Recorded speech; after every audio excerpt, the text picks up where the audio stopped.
Padre, venimos delante de ti, Señor, reconociendo que solo tú eres Dios y que tus palabras, Señor, son vida. Padre, lo único que nos une el día de hoy aquí eres tú. Y te damos gracias, Señor, porque si tú eres el que nos une, Señor, nuestro vínculo, nuestra unión es más profunda que la hermandad de carne y sangre, que la hermandad de cualquier equipo político, de fútbol, etcétera, etcétera, Señor. Que podamos ser tus hijos, Señor, es el mayor privilegio y es el mayor vínculo que podríamos tener, Señor. Por eso te damos gracias. Te damos gracias por Cristo, porque por medio de Él tú has hecho un nuevo pueblo, Señor. Un pueblo conformado por personas de todas partes del mundo que han puesto su esperanza en Él como el Salvador. Y en este momento, Señor, te rogamos que como un pueblo te rogamos que nos hables a través de la exposición de tu palabra. Que utilices, Señor, al predicador, a pesar de sus limitaciones, a pesar de sus debilidades. Tú lo puedes usar, Señor, el día de hoy para transmitir tu palabra con claridad.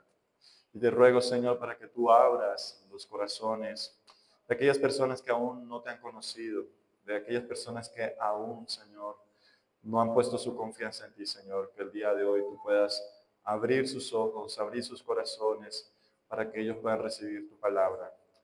Y, Señor, aquellos que ya han creído, Señor, que a través de tu palabra tú traigas edificación. Tú nutras, Señor, sus espíritus, tú alimentes sus almas. Tú, oh Dios, seas cada vez más real para nuestras vidas. Te pedimos que en este tiempo tú bendigas la exposición de tu palabra en el nombre de Jesús. Amén. Muy bien. ¿Conocen el significado de la palabra paradoja? ¿Han escuchado alguna vez eso? Una paradoja. La paradoja. ¿Qué es una paradoja? Bueno, hay muchas maneras de explicar lo que es una paradoja, ¿verdad? Pero hay una definición que encontré en internet y que puede ser útil para que aquellas personas que no están familiarizados con la palabra puedan entender lo que es una paradoja. Una paradoja es una afirmación o una situación que parece absurda en un principio, pero que puede ser cierta o tener sentido tras una reflexión profunda. O sea, es algo que parece que no tuviera coherencia, pero cuando lo analizas, fíjate que tiene mucho sentido. Nosotros hablamos muchas veces en paradojas y algunas de las paradojas que usamos sin darnos cuenta son dichos como a veces menos es más. ¿Han escuchado eso? A veces menos es más. ¿Verdad? Y alguien dijo amén, porque es cierto algunas veces, ¿verdad? Por ejemplo, piensa en un arquitecto, alguien que está diseñando el plano de un edificio, o piensa en un pintor que está retratando un rostro o un paisaje. Es mejor que sea una sola persona la que haga todo eso, a que hayan 7 o 10 manos ahí tirándole brocha o sacando los cálculos para poder levantar ese mapa. Entonces, a veces menos es más. O también otra paradoja. A veces lo barato sale caro, ¿verdad? Piensa en la gran diferencia que encuentras a veces cuando compras productos que son bien económicos, pero que terminan dañándose con facilidad y te toca o arreglar el producto comprando más cosas o comprando el producto que tenías que comprar al principio, pero no quisiste porque querías ahorrar plata. Así funcionan muchas veces estas paradojas. Suenan absurdas, ¿verdad? Pero si reflexionamos por qué se dice y en el contexto que se dice, tiene completo sentido, ¿verdad? Y el día de hoy vamos a llegar a una de las paradojas más increíbles de la Escritura. Quiero que mientras leamos el siguiente pasaje, que es el que hoy vamos a estar acercándonos, podamos hacernos la siguiente pregunta. ¿Cuál es la paradoja o cuáles son las paradojas que nos presenta aquí el apóstol Pablo en su carta a los Gálatas? Quiero que te hagas esa pregunta mientras nos ponemos de pie y leemos Gálatas 5, versículo 13 al 15. Si no tienen nada que se lo impida, vamos a ponernos de pie en reverencia a nuestro Señor. Gálatas 5, del 13 al 15. ¿Me dicen amén cuando lo tengan? Muy bien. Gálatas 5, 13 al 15 dice, pues ustedes, mis hermanos, han sido llamados a vivir en libertad, pero no usen esa libertad para satisfacer los deseos de la naturaleza pecaminosa. Al contrario, usen la libertad para servirse unos a otros por amor. Pues toda la ley puede resumirse en un solo mandato. Ama a tu prójimo como a ti mismo. Pero si están siempre mordiéndose y devorándose unos a otros, tengan cuidado. Corren peligro de destruirse unos a otros. Esa es la palabra del Señor. Podemos tomar asiento.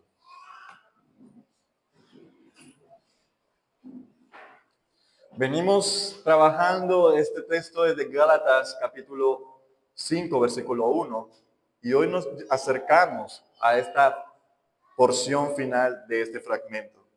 Les recuerdo que el mensaje que hemos estado escuchando de parte de la palabra del Señor durante estas 3 semanas es que Cristo nos liberta para vivir una fe verdadera. ¿Se acuerdan? Eso fue lo que dijimos desde el primer día. Cristo nos liberta para vivir una fe verdadera. Y nos hacíamos la pregunta, ¿cómo es esa fe verdadera? Y decíamos que primero era una fe que se expresa, ¿verdad? Que hace obras y las hace en amor. No para ser salvo, sino porque ya ha sido salvado. La persona que tiene una fe en Cristo hace obras. Lo segundo que veíamos es que es una fe que persevera. Y hablábamos de que hay momentos en donde nuestra fe va a encontrar obstáculos, como los Gálatas que iban corriendo esta carrera de la fe y aparecieron estos judaizantes y vemos que la persona que tiene fe verdadera va a superar esos obstáculos, va a aferrarse a Cristo por encima de las falsas enseñanzas, porque Dios les guarda y también a pesar de que el mensaje no sea bien recibido, a pesar de que el mensaje no sea popular, la persona que ha creído en Cristo verdaderamente va a perseverar en el mensaje, como lo hacía Pablo. Y el día de hoy, mi punto del día de hoy final es que es una fe que se entrega. ¿Es una fe que qué? Que se entrega. Y no estoy hablando de que es una fe que yo voy a entregar a otras personas, sino que estoy hablando de algo mucho más profundo. Vamos a leer el texto con detenimiento, cada cosa que dice, para que podamos llegar a estas conclusiones. Y empezamos por el verso 12, ¿verdad? Donde Pablo nos recuerda la libertad que hemos recibido en Cristo. Todos los que están en Cristo son verdaderamente libres. Jesús dice en varias partes de la Biblia que a quien el Hijo hace libre, es libre en verdad. Y en otra parte él dice, y que sus discípulos conocerán la verdad, y la verdad que hará, los hará libres. Es decir, el Evangelio es un mensaje, una buena noticia que nos conduce a libertad, porque Cristo compró nuestra libertad en la cruz. ¿Sí o no? ¿Estamos todos ahí de acuerdo? Pero esta libertad es muy diferente a lo que mucha gente piensa. Esta libertad no es vivir una vida desenfrenada. Esta libertad no es vivir una vida sin límites.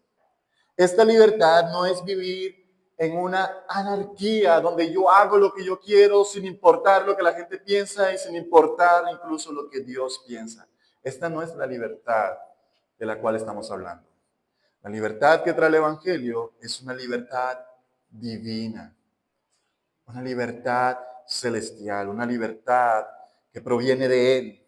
Lo que he estado diciendo, esa rebelión, esa anarquía, todo esto, parece libertad, pero realmente es esclavitud. Porque estamos viviendo es bajo los placeres de nuestro pecado y nos está conduciendo a la muerte. Tenga eso presente porque lo voy a estar diciendo una y otra vez. Es por esto que Pablo aclara que esta libertad que hemos recibido en Cristo no es una excusa para pecar. Mira cómo lo dice en el versículo 13. Pues ustedes, mis hermanos, han sido llamados a vivir en libertad, pero no usen esa libertad para satisfacer los deseos de la naturaleza pecaminosa. O sea, Cristo nos ha traído libertad, pero no libertinaje. ¿Han escuchado esa frase alguna vez? Libertinaje, esa palabra, libertinaje. Cristo no nos ha hecho libres para ahora vivir en el pecado. Es absurdo que pensemos que Él haya muerto en la cruz por nuestros pecados y creamos que la libertad que Él nos ha dado ahora nos permite vivir en pecado. Es absurdo decir, yo puedo pecar porque Cristo me ha hecho libre del pecado. No. Una persona que piensa así aún no ha sido libertada del pecado. Porque la verdadera libertad es aquella que nos capacita para vivir en obediencia a Dios. La verdadera libertad es ser libres del pecado para obedecer a Dios, amados. Nuestra libertad es un regalo divino y el pecado, la Biblia lo presenta como una trampa, como un cautiverio. El pecado es esclavitud, pero no es cualquier esclavitud. Es una esclavitud que nos condena, que nos destruye a nosotros mismos y nos mata. Porque la paga del pecado, ¿cuál es? La muerte. Y en Cristo no podemos pensar que ya que hemos sido perdonados, ahora Él nos ha dado una licencia para pecar todo lo que queramos. Es por eso que el cristiano verdadero se diferencia de aquellos que viven sin Cristo. Porque los que viven sin Cristo, ellos viven satisfaciendo su naturaleza pecaminosa. Ellos siguen sus pasiones. De hecho, ellos tienen como un romance con el pecado. Ellos tienen una relación con sus pecados. Ellos lo cuidan, ellos lo aman, ellos lo cultivan. Ellos se ven con él en secreto. Es como un romance tóxico. Así vive el mundo cuando no tiene a Cristo. Sin embargo, a pesar de que las personas que están sin Cristo ven al pecado como algo así delicioso, como un romance prohibido, como algo atractivo, para el cristiano el pecado es cuestión de guerra. Los cristianos están en guerra con sus deseos pecaminosos. Ahí es donde tú puedes evidenciar quién es cristiano y quién es no. Los cristianos corremos a Cristo. Los cristianos oramos, meditamos en la palabra, pedimos consejo, buscamos a los hermanos de la iglesia para que nos ayuden, porque a veces la pelea contra el pecado es tremenda y nosotros no queremos estar con aquello por lo cual Cristo murió en la cruz. Es como si yo tuviera un romance o una relación bien íntima con aquel que ha herido o ha maltratado a mi esposa. No tiene sentido. Tener una relación con el pecado y tú dices que eres cristiano es como si tú fueras el mejor amigo de Judas, aquel que lo traicionó. Así luce el pecado delante del Señor. Y para el cristiano no es algo que nosotros queremos estar viviendo en él. Nosotros no usamos la libertad que Cristo nos ha dado para satisfacer nuestra naturaleza pecaminosa. Así que esa es la relación que nosotros tenemos con el pecado. Nosotros lo vemos como un enemigo y por eso peleamos contra él, porque no queremos ser esclavos de él nuevamente. El que no es cristiano no tiene esa lucha. El que no es cristiano o el que no ha puesto su fe en Cristo no tiene ninguna complicación con eso, porque para él el pecado es delicioso. es bacano, satisface sus deseos, le gusta. Así que el Evangelio nos presenta que una fe en Cristo es una libertad del pecado. Pero no solamente el Evangelio nos muestra qué no debemos hacer. El Evangelio nos muestra también que ahora que somos libres en Cristo, deberíamos hacer algo. Algo que es una paradoja increíble, lo que estuve hablando al principio. Y es lo que dice el versículo 13 en la parte final. Mira lo que dice. No usen esa libertad para satisfacer los deseos de la naturaleza pecaminosa. Al contrario, usen la libertad para servirse unos a otros por amor. Aquel que ha creído en Cristo, que su fe es verdadera, recuerdo lo que decía al principio, se entrega, pero no entregamos esa fe, nos entregamos a nosotros mismos.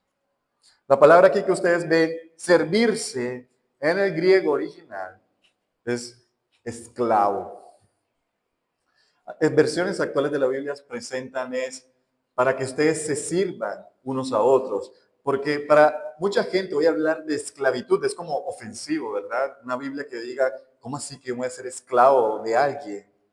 Porque todos tenemos como una opinión terrible acerca de ser esclavo, pero no podemos cambiar lo que dice Dios. Lo que dice ahí puede sonar incómodo, pero un teólogo llamado Gordon Fee lo tradujo de esta manera. Dice, por amor, cumplan con sus deberes de esclavos los unos con los otros. Es lo que está diciendo Pablo. Voy a decir entonces como diría el texto. Al contrario, usen esa libertad para cumplir con sus deberes de esclavos los unos por los otros, por amor. Y es aquí donde yo digo, es como una paradoja, ¿verdad? ¿Somos libres y también somos esclavos? Sí, pero no es el tipo de esclavitud que teníamos con el pecado. No es el tipo de esclavitud que nos lleva a la condenación. Pablo nos dice que usemos ahora esta libertad para hacernos esclavos de nuestros hermanos en Cristo por amor. Es decir, somos tan libres, pero tan libres en Cristo, tan libres en Cristo que ahora nos hacemos esclavos por amor los unos de los otros. Nos servimos mutuamente, nos ayudamos mutuamente, nos apoyamos mutuamente. Todo esto por amor. Es por eso que si alguien ha sido libertado por Cristo, va a desear, nadie lo tiene que obligar, va a desear entregarse en servicio a sus hermanos. Va a desear hacer todo lo que esté a su alcance para servir a sus hermanos, a sus hermanas en Cristo y a su prójimo. ¿Saben por qué? Porque el corazón del Evangelio, la verdad del Evangelio en sí mismo también es una paradoja. Solo piensa en lo siguiente. El Hijo de Dios, aquel que es el heredero de todo el universo, aquel que es digno de la gloria y del honor, de las riquezas y del poder de todas las criaturas, Él vino a este mundo, no a buscar ser servido, como lo buscan los reyes, los presidentes y los poderosos de este mundo, sino que vino a servir, dando su vida para rescatar a personas pecadoras e indignas como nosotros. Por eso es que el cristiano se entrega como esclavo a otros por amor, porque Cristo mismo se entregó como esclavo por amor de nosotros, para rescatarnos. Él no necesitaba hacerlo, nosotros lo necesitábamos. Y Él aún así vino y murió como un esclavo. ¿Se acuerdan el texto que leíamos al principio?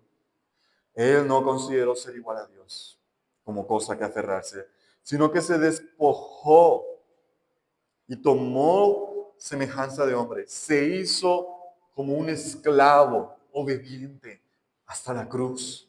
para rescatarnos de nuestros pecados.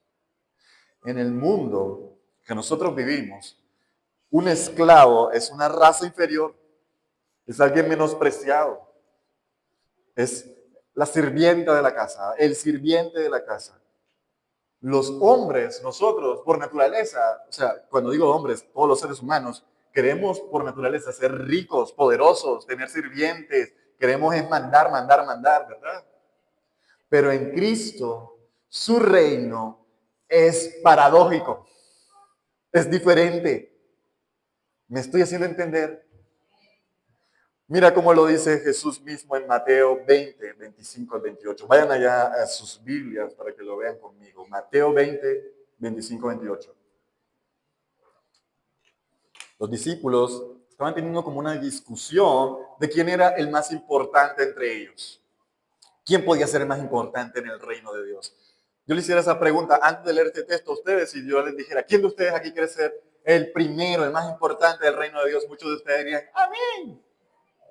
Sí, yo quiero, ¿verdad? Pero Jesús nos va a explicar cómo es su reino.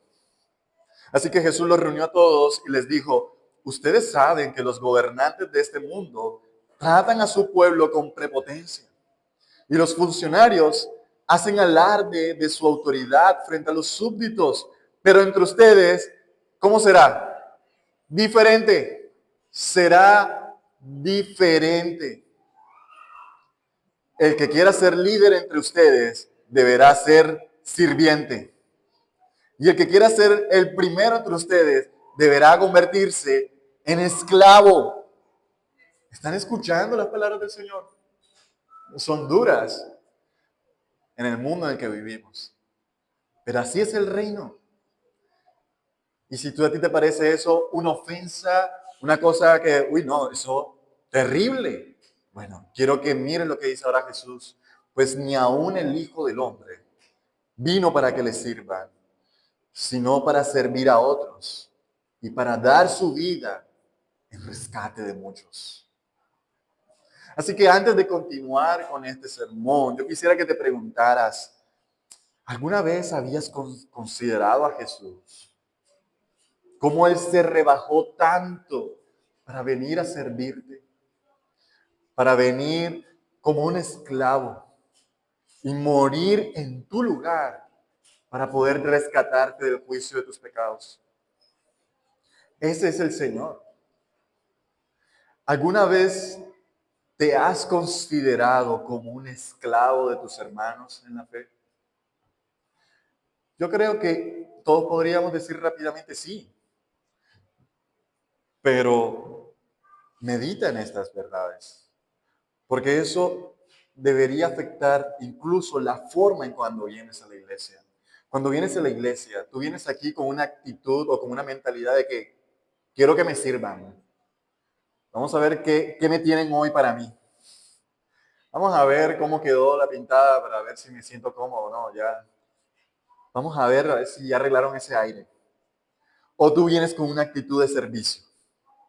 Tú vienes aquí dispuesto a qué hay que hacer, qué puedo ayudar, qué puedo dar, qué puedo ofrecer. Porque así es como deberíamos venir. No una actitud de que quiero que todo el mundo me vea, que quiero todo el mundo que quiere que me atienda, que se preocupe por mí, pero yo no me ocupo ni me preocupo por nadie. Cuando hay oportunidades para servir a otros, ¿qué haces? ¿Huyes? ¿Te inventas mil excusas? ¿O lo haces con amor?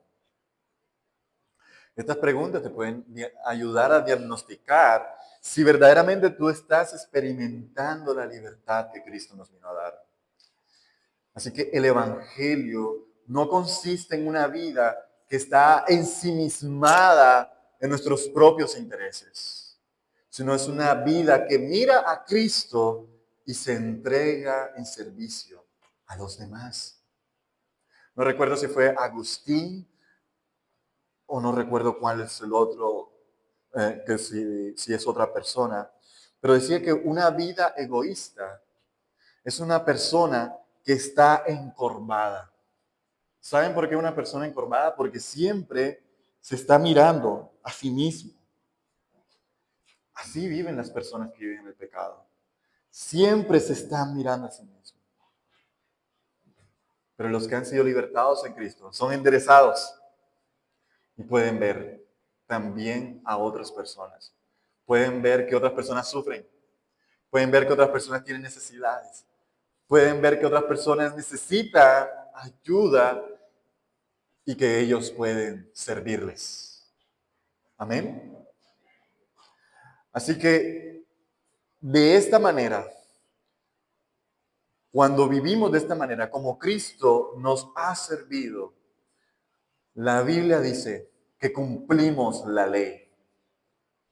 Sonó raro, pero esa es otra paradoja que te quiero presentar. Mira cómo Pablo lo dice en el verso que sigue, en el versículo 14. Dice, pues toda la ley que hemos estado hablando a lo largo de todos estos días del Antiguo Testamento, toda la ley que Dios entregó puede resumirse en un solo mandato.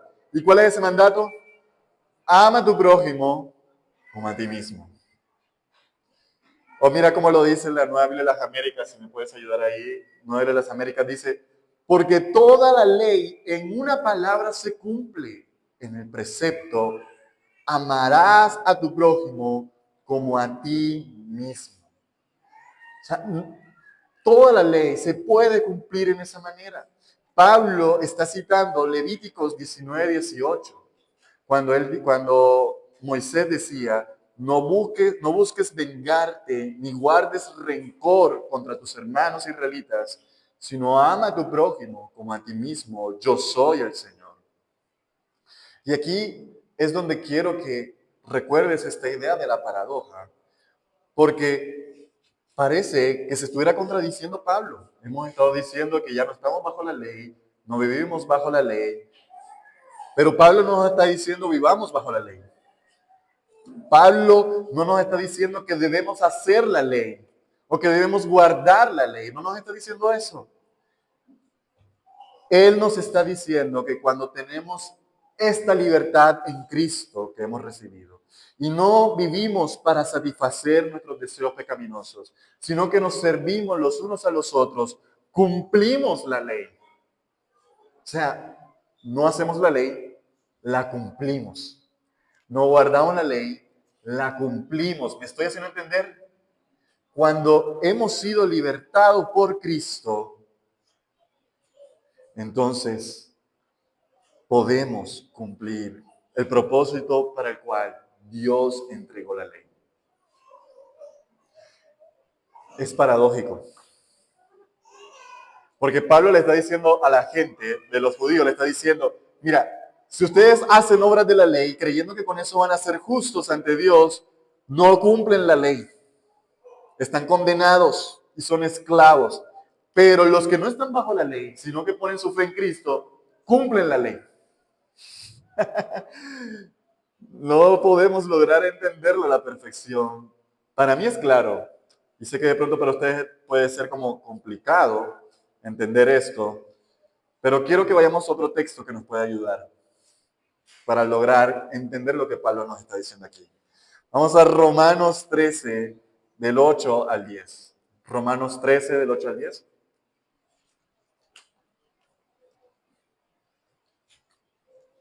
Dice así la palabra del Señor en Romanos. No deban nada a nadie, excepto el deber de ¿qué? De amarse unos a otros. Si aman a su prójimo, ¿qué pasa? Cumplen con las exigencias de la ley de Dios. Pues los mandamientos dicen, no cometas adulterio, no mates, no robes, no codicies. Estos y otros mandamientos semejantes se resumen en uno solo. ¿Cuál es ese mandamiento? Ama a tu prójimo como a ti mismo. El amor no hace mal a otros. Por eso el amor cumple con las exigencias de la ley de Dios. Y amados, este amor nosotros no podemos producirlo por nosotros mismos. Por eso necesitamos venir a Cristo. Porque la palabra del Señor dice que cuando ponemos nuestra confianza en Cristo, Él derrama su Espíritu Santo en nosotros. Y ese Espíritu Santo derrama el amor de Dios en nuestros corazones. Así que cuando nos amamos de esta manera, cumplimos la ley. Y parece que los Gálatas estaban teniendo conflictos entre ellos. Y es la razón por la cual Pablo le escribe toda esta carta. Mira el versículo 15 de Gálatas 5:15, dice, pero si están mordiéndose y devorándose unos a otros, tengan cuidado, corren peligro de destruirse unos a otros. Ahora quiero explicarte qué pasa aquí. ¿Se acuerdan de la situación de los Gálatas? Que ellos están siendo desviados de la sana enseñanza porque vinieron unos judaizantes. ¿Sí se acuerdan de eso, verdad? Y que ellos están enseñando que tienen que guardar la ley, que ser unos legalistas, etcétera, etcétera. Bueno, algunos teólogos dicen que los Gálatas estaban teniendo conflictos entre ellos, divisiones entre ellos, y vinieron estos judaizantes y les presentaron esta falsa enseñanza y por eso ellos comenzaron a desviarse mucho más. Pero yo me inclino más por esta postura que voy a decir a continuación. Parece que los Gálatas que habían recibido el Evangelio, vienen estos judaizantes, comienzan a enseñar estas cosas erradas del legalismo y comenzaron a desviarse del Evangelio. Y cuando uno se desvía del Evangelio, ¿qué va a pasar en medio de nosotros? Va a haber conflictos, va a haber peleas, nos vamos a morder, nos vamos a devorar, nos vamos a querer destruir unos a otros porque hemos perdido de vista el glorioso Evangelio. Sea como fuere, el Evangelio nunca llevará a una iglesia a herirse o a destruirse mutuamente, como parece aquí. Esto es tan grave y es tan peligroso que podamos vivir de esa manera, ignorando el propósito para el cual Cristo nos ha hecho libres, que puede destruir una iglesia.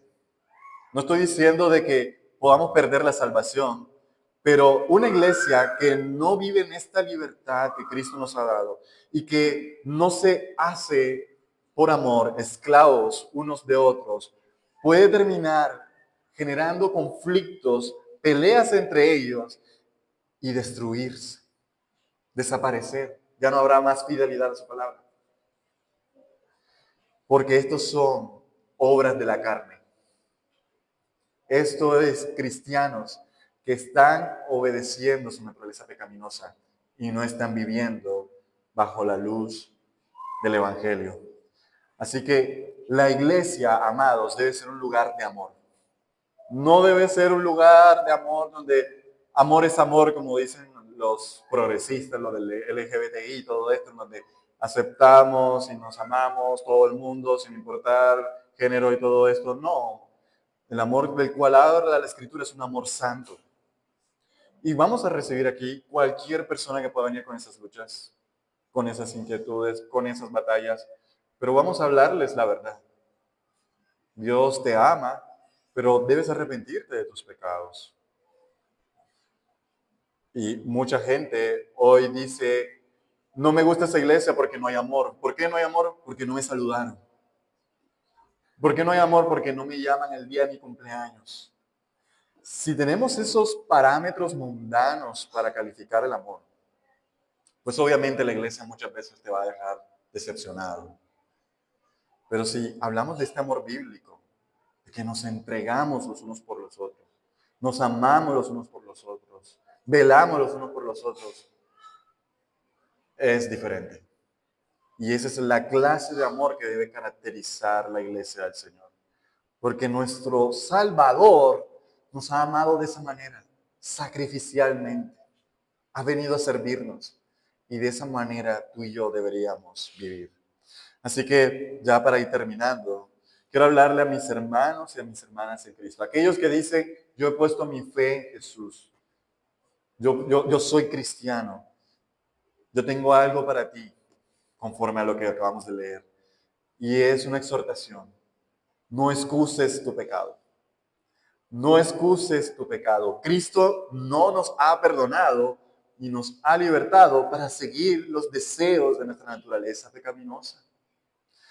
Ya el pecado no nos domina.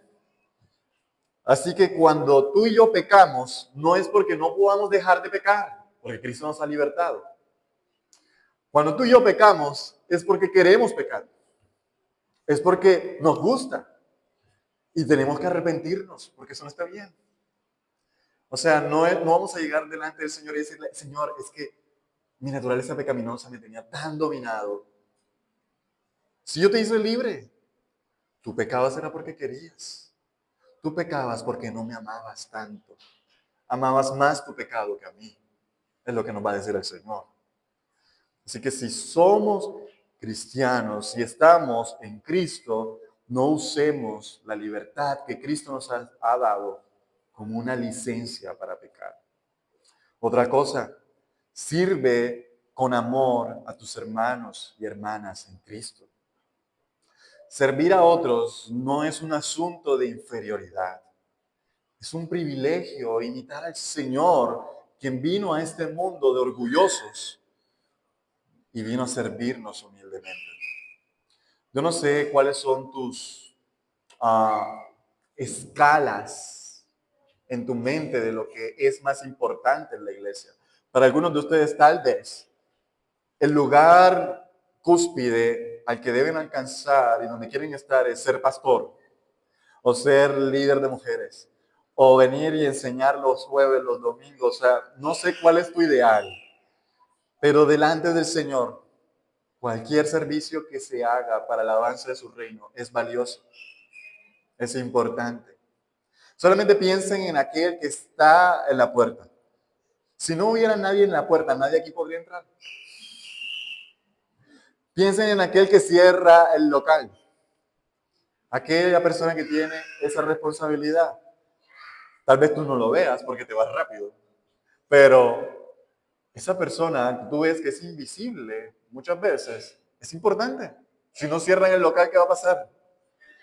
Se llevan todo esto de aquí. Imagínense lo que significaría que ninguno de nosotros se entregara por amor a limpiar los baños de esta iglesia. ¿Quién le gustaría venir a esta iglesia? Nadie, ¿verdad? Ningún trabajo en el Señor es deshonroso. Y Dios nos está llamando a que usemos los dones y los talentos que tenemos a servirnos los unos a los otros. Por eso me dirijo a los miembros en especial en este momento. Sirve desde el ministerio que Dios te ha dado. Sirve con una actitud verdadera de siervo. O sea, no vengas aquí a servir para que la gente te aplauda y te hagas famoso. No, ya perdiste el rumbo si piensas que es así. Sirve con amor. Aun cuando te toca ese hermano o esa hermana difícil que tú dices, ay Señor, si me voy para el cielo, que mi habitación esté lejos de la de ella. No, no, no, no, no. Sírvele, porque recuerda que tú también eres difícil para algunas personas. Tú a veces eres difícil para Dios también. Tú le dices, Señor, perdóname, y vuelve y cae en la misma. Señor, perdóname, y vuelve y cae en la misma. Sirve en el área y en la manera en la cual Dios te esté permitiendo hacerlo en la iglesia local. Sirve a tus hermanos con tus dones, con tus bienes, con tu tiempo, con tu dinero, con tus oraciones, con lo que tienes, con lo que eres, cada vez que el Señor te lo permita. Tal vez tú digas, bueno, pero yo no sé ni siquiera ni cantar bien, pero sabes cocinar. Bueno, sirve a tus hermanos cocinando. Puedes sorprender a alguien trayendo acá una comidita de vez en cuando o invitándolo a tu casa. Tal vez tú digas, no, pero yo ni siquiera sé cocinar. A mí siempre me cocinaron en la casa. ¿Sabes decorar? Bueno, sirve a la iglesia decorando. Cuando hay un cumpleaños o algo, mira, yo puedo hacer esto, yo puedo ayudar de esta manera. Tal vez alguien ni siquiera sepa hacer nada de eso. ¿Sabes tejer? Bueno, ayúdanos tejiendo. Pero aquí lo que yo quiero que ustedes vean es que hay tantas cosas que se pueden hacer. Y yo creo en el Señor que ninguno de ustedes puede decir, yo no tengo nada, no hay ningún talento, no tengo nada que pueda ofrecer. Cuando uno tiene esa actitud, uno no está reflejando a Cristo. ¿Y sabes qué es lo más tremendo? Que un día Dios nos va a llamar a cuentas y nos va a decir, ¿qué hiciste con los talentos que te di? ¿Qué hiciste con los dones que te di? Sirve en tu casa, a tu esposo, a tu esposa, a tus padres, a tus hijos. Sé que es difícil para algunos, sobre todo si tienen familiares no convertidos, pero sirve. El Señor no está diciendo, sírvelo si Él me ama, no. Muestra el amor de Cristo sirviendo a otros. Que no te tengan que decir, saca la basura. Que no te tengan que decir, ve y lava los platos. Que no te tengan que decir esas cosas. Ten una actitud de siervo. Y la actitud de siervo es que tú estás viendo de qué maneras tú puedes servir, aunque no te lo pidan. Nadie le pidió a Cristo que viniera a morir por nuestros pecados. Estábamos tan contentos con nuestro pecado que estábamos felices que nos íbamos a hundir en el pecado. Pero Él vio nuestra necesidad y vino a servirnos. ¿Me estoy haciendo entender? Y a los que aún no son miembros, tú puedes servir de muchas maneras también. Por ejemplo, el día de ayer aquí había personas que no eran miembros y nos estaban ayudando a pintar, a servir, Mira, había alguien que se manchó todo de pintura limpiando los rodillos y las brochas. Eso fue una gran bendición. Si no estuviéramos ahí, hubiésemos estado aquí hasta las 8. Pero tú también puedes servir en tu casa. Puedes servir a tus padres, a tus familiares. Sin embargo, sí te tengo que decir algo. Cuando seas miembro de una iglesia local, y que espero que sea esta, vas a tener muchas más oportunidades para poner al servicio del Señor lo que Dios te ha dado. Y vas a poder obedecer al Señor en su palabra como lo estamos viendo aquí. Así que te animo a que puedas iniciar un proceso de membresía pronto. No te quedes allí sentado sin hacer nada. Arrepiéntete también, esa es otra cosa. Si has herido o has lastimado a algún hermano o alguna hermana con tu pecado. Eso no es del pueblo del Señor. Nosotros aquí debemos amarnos profundamente, porque así es como reflejamos a Cristo. No puedes salir con el cuento de que, ay, lo que pasa es que yo hice eso contra ti, porque es que tú sabes, mi pecado me llevó a eso. No, no, no. Pide perdón. Me arrepiento. Lamento haberte herido de esa manera. Lamento haberte humillado de esa manera.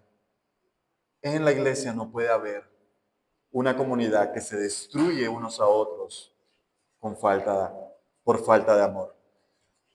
Pero sé que hay alguien que sabe que no es cristiano, que dice, mira, nada de eso, ni siquiera lo entiendo. Yo quisiera que te llevaras esto al menos. Pon tu mirada en el Hijo de Dios, que vino a servirte por amor. Tú eres un esclavo del pecado, lo dice la Escritura, y mereces el castigo de cada uno de tus pecados. Pero tanto Dios te amó, que ha enviado a su Hijo unigénito por amor para rescatarte de tus pecados. Si tan solo tú pones tu fe y tu confianza en Él. Tal vez todo lo que has oído aquí te ha sonado súper extraño. ¿Cómo así que voy a venir a la iglesia a ser esclavo de otros por amor? Eso ni siquiera es atractivo. ¿Quién va a querer venir aquí a ser esclavo de otros? Pero te recuerdo que en este mundo que vivimos, todo está al revés. Los orgullosos y los egoístas son los poderosos. Pero el reino de Dios se acerca. Está aquí y va a venir el día en que Cristo regrese con gloria. Y Él va a poner este mundo de pies a cabeza. Él va a voltear el destino de todas las cosas. Por eso es que en la Biblia dice que en ese día los últimos serán ¿qué? Primeros. En aquel día los orgullosos serán quebrantados. En aquel día los arrogantes serán despojados. Los egoístas serán castigados. Y los humildes, los que serán exaltados. Los humildes heredarán la tierra porque han puesto su esperanza y su confianza en Cristo Jesús. Así que, amados, este es el mensaje que hemos estado siendo expuestos a lo largo de estas 3 semanas. Cristo nos liberta para vivir una fe verdadera. Es una fe que se expresa, es una fe que persevera y es una fe que se entrega a otros por amor. Amén. Vamos a orar. Señor, gracias te damos por tu palabra. Gracias te damos, Señor, por lo que tú hiciste por nosotros en la cruz. Tú, sin merecerlo, tomaste el castigo de nuestros pecados. Te hiciste esclavo por amor, para que pudiéramos nosotros hoy ser libres del juicio, del poder del pecado, de la condenación eterna, Señor. En esta mañana, Señor, queremos exaltar tu nombre. Y te ruego, Señor, que aquellos que aún no han conocido esta libertad, tú puedas, Señor, obrar a través de tu Espíritu Santo y de tu palabra, para que ellos vengan y prueben lo bueno que eres tú. Señor, este mundo decadente, este mundo quebrantado, aquí todas las cosas están al revés, pero nuestra esperanza está que un día tú volverás y lo pondrás de pies a cabeza, Señor. Tú harás todas las cosas nuevas y todo lo pondrás en orden, Señor. Y en aquel día aquellos que sean humillados delante de ti serán exaltados en tu reino glorioso. Gracias te damos, Dios, por estas promesas en Cristo Jesús. Amén.